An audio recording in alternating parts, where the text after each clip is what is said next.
Today, we're going to try something a little different. See this headless data set right here? There's no column names, which is super annoying. We're going to try and use the power of an LLM or AI to predict the names of each column and apply them to our data set so we get a result like this.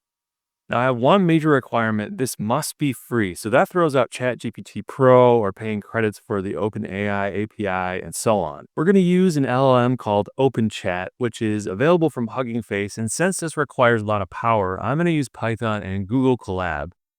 Google Colab's nice because you can actually use a GPU for free if needed. Now, you only get a limited amount of free GPU use, but for something like this, you should be able to get it to work in the free tier. All right, so let's go ahead and create our notebook here. And don't worry, I'll share this in the video description. Now, when I make a notebook in Google Colab or in a Jupyter notebook, I like to separate sections. So if one part of the code fails, I can just rerun certain sections and not my entire code, which is nice. Now, first thing we want to do is we want to import our modules and load our OpenChat model. The quant config section here is just setting up our 4-bit settings. So you might notice the quantization here. So what this does is reduces the precision of numbers used in a model. So from 16 or 32-bit to 8 or 4-bit. And we do this to save memory, reduce the time it takes to run the code, and enable larger models on limited hardware. Sometimes you have to balance performance with accuracy, but our task is not that complicated, so I think we're fine with 4-bit, but definitely play around with it. Now, the tokenization part here is just breaking up text into pieces or tokens that the model understands. So, for example, if we have a name like John Smith, it might put that into an ID like 3951.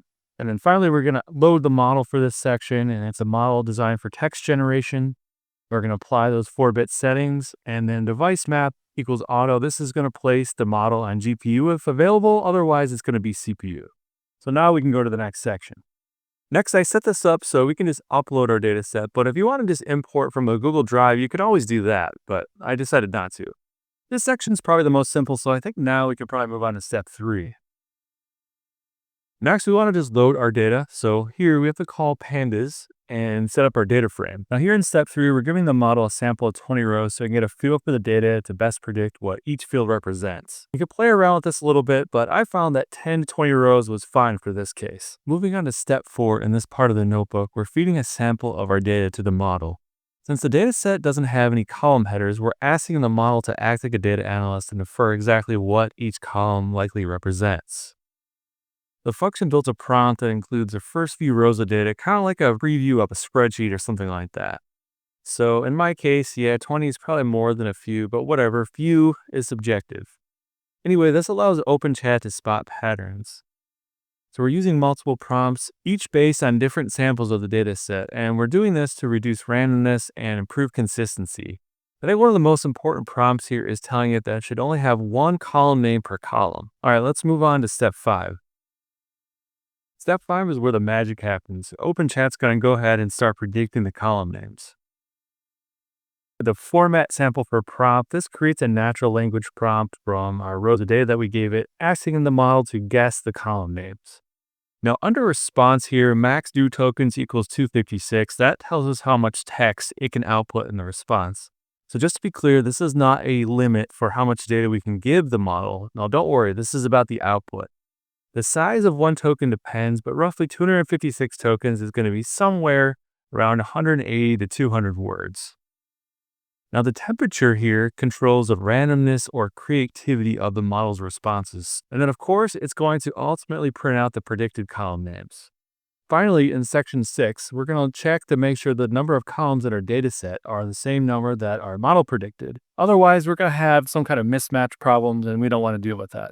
And of course, when it's done, we can go ahead and download our results. Let's go ahead and give this a name now. We can just call this headless LLM columns. That's fine. And now let's make sure that we can use our GPU here. So let's go to runtime and change runtime.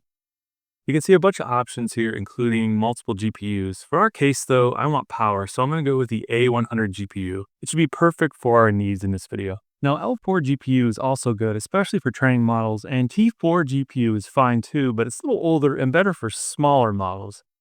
Great, now we can go ahead and run this. With our setup here, you can either run each section individually, or you can just hit run all, which I'm doing here. The first time you run this, it's going to do a bunch of downloads. These are configurations, tokenizer files, model weights, and settings. Do you see the file size of some of these? This is huge, truly some powerful stuff. This model requires a lot of bandwidth, so it does a lot of remarkable things, but yeah, a lot of power here. Okay, I sped up initially, but let's speed up a little bit more here. So after section 1's done, it's smooth sailing. Let's upload our file in section 2, and section 3 will import it and finish pretty quickly. After we uploaded the headless dataset, sections 2, 3, and 4 ran pretty quickly and are already done. Section 5 takes a little bit longer, but not nearly as long as section 1. Okay, it looks like it's done. So check this out. It gave us an array of column names it thinks should go on our headless dataset. So it worked. It's great. And in section 6, it's going to automatically save and download the results, which is great. And we can open these on our local computer. So let's go ahead and open it and see what we got. Okay, you can quickly see before and now you can see after. How about that? Pretty cool. Did a great job. We weren't super clear about the last column, which was just a range of numbers up to 5. It predicted that these were years of experience, which I think is a pretty good guess, actually. I just threw it in there to see what it would do. So there you have it. You can use an LLM to predict column names in a headless dataset, and it's something you could incorporate into your workflow and not even pay money for credits like you would with the OpenAI API. If certain parts are hard to understand beyond my quick explanation, I recommend sending certain parts to ChatGPT and asking it to explain it. There's no shame in using ChatGPT, and in fact, for this video, I even asked it to optimize the code for a YouTube audience. So just make sure you understand what it's doing because ChatGPT can sometimes do some weird things and it might not be what you want. Anyway, I hope you enjoyed this video. If you did, please consider liking, commenting, and subscribing. I'm a full-time data engineer and project manager with a 9-to-5 job, and therefore your support means a lot. So with that, thanks so much for watching and take care.